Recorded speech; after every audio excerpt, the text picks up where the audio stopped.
كلنا عارفين ان اختبار القدرات بيكون سؤالين، بس مش كلنا عارفين ازاي نعدي منه. عشان كده عملت لك 3 نصايح ازاي نعدي من اختبار القدرات. اول نصيحة: نظم وقتك.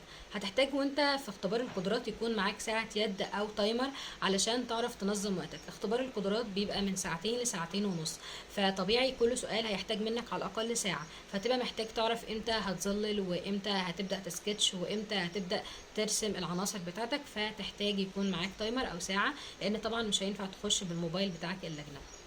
النصيحة التانية: ما تجربش ادواتك اول مرة وانت في امتحان. يعني ايه؟ يعني ما تجربش المسطرة اول مرة وانت داخل الامتحان، او المثلثات، او حتى الالوان.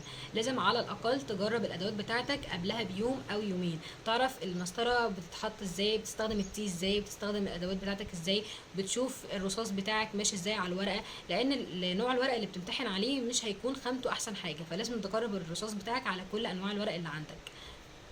النصيحة التالتة: ما توترش نفسك. ابدأ سكتش الموضوع. يعني ايه سكتش الموضوع؟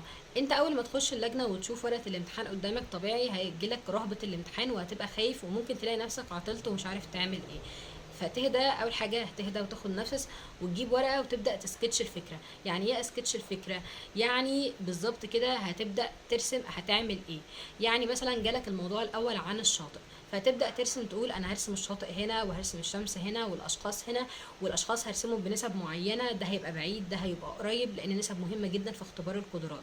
وتبدا تشوف هتلون ده ايه، وتختار الوان ايه، والكالر باليت بتاعتك تبقى ايه. فابدا نظف فكرتك. اول لما تعمل الخطوه دي هتسهل عليك حاجات كتير، وهتلاقي نفسك هديت وبدات تركز وايدك بدات تشتغل. فالنصيحه دي مهمه جدا.